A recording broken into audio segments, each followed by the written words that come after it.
Hello friends, welcome to மணல் கடிகாரம். இன்றைக்கி வீடியோவில் பச்சரிசி மாவு வச்சு நல்லா சூப்பரான ஒரு அல்வா செய்ய போகிறோங்க. இந்த அல்வா செய்கிறதுக்கு 2 டேபிள் ஸ்பூன் பச்சரிசி மாவு இருந்தால் போதும். இது அவ்வளோ சூப்பராக ரொம்ப ஈஸியாக சீக்கிரம் செஞ்சிடலாம். வாங்க எப்படி செய்கிறதுன்னு வீடியோவில் பார்க்கலாம். மிக்ஸி ஜாரில் 1 கப்பு துருவின தேங்காய் சேர்த்துக்கலாம்.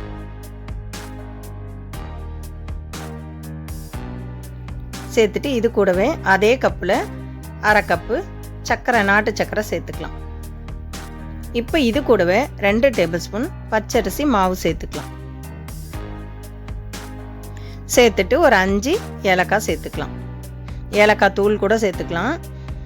இப்போ தேங்காய் எடுத்த அதே கப்பில் 1 கப்பு தண்ணி சேர்த்துக்கலாம். இதுக்கு மேலே தண்ணி சேர்க்க தேவையில்லை, இதுவே கரெக்டான அளவு.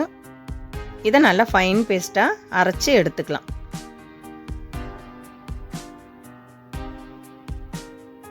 பாருங்க, ஒரு தோசை மாவு பதத்துக்கு இந்த மாதிரி அரைச்சி எடுத்துக்கணும். இப்போ இதை நம்ம அல்வா காய்ச்சி எடுக்க போகிறோம். நல்ல ஒரு அடி கனமான பாத்திரம் வச்சுட்டு 1 டேபிள் ஸ்பூன் நெய் சேர்த்துக்கலாம். நெய் நல்லா சூடானதும் தேவையான அளவு முந்திரி சேர்த்து வறுத்து எடுத்துக்க போகிறோம். இப்போ உங்களுக்கு வேறு நட்ஸ் ஏதாவது சேர்க்கணுன்னா கூட சேர்த்துக்கலாம். நான் வெறும் முந்திரி தான் சேர்த்துருக்கேன்.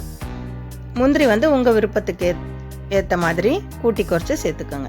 இது லைட்டாக வருந்த போதும், ஏன்னா கொஞ்சம் கலர் வெள்ளையாக இருக்கும் போதே நம்ம வெளியில் எடுத்துடணும். செவந்து வந்தால் அல்வாவில் சேர்க்கும் போது அந்த அளவுக்கு நல்லா கலர்ஃபுல்லாக இருக்காது.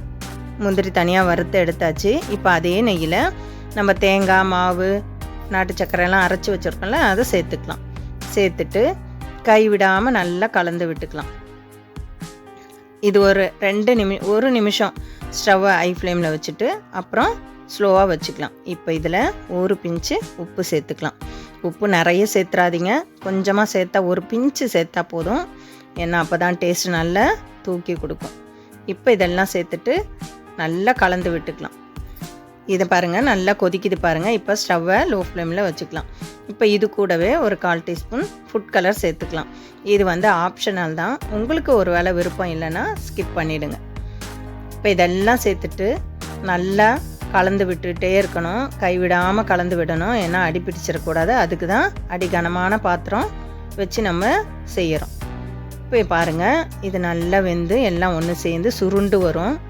இப்போ கொஞ்சம் நல்லா திக்காகிடுச்சு. இந்த ஸ்டேஜில் இன்னும் ஒரே 1 டேபிள் ஸ்பூன் நெய் சேர்த்துக்கலாம். சேர்த்துட்டு நல்லா கலந்து விடலாம். இப்போ நம்ம 2 டேபிள் ஸ்பூன் நெய் சேர்த்துருக்கோம். 2 டேபிள் ஸ்பூன் பச்சரிசி மாவுக்கு 3 டேபிள் ஸ்பூன் நெய் தேவைப்படும். இப்போ திரும்பவும் 1 டேபிள் ஸ்பூன் நெய் சேர்த்துக்கலாம். சேர்த்துட்டு நல்லா கலந்து விட்டுக்கலாம்.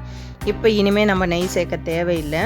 இப்போ இது நல்லா கைவிடாமல் கலந்து விட்டுக்கிட்டே இருக்கணும். அப்போ நம்ம சேர்த்த அந்த 3 டேபிள் ஸ்பூன் நெய்யும் தானாக பிரிஞ்சு வரும். பாருங்கள், எப்படி பிரிஞ்சு வந்துருச்சு. அல்வா நல்ல ஒரு பதத்துக்கு வந்தாச்சுன்னு அர்த்தம்.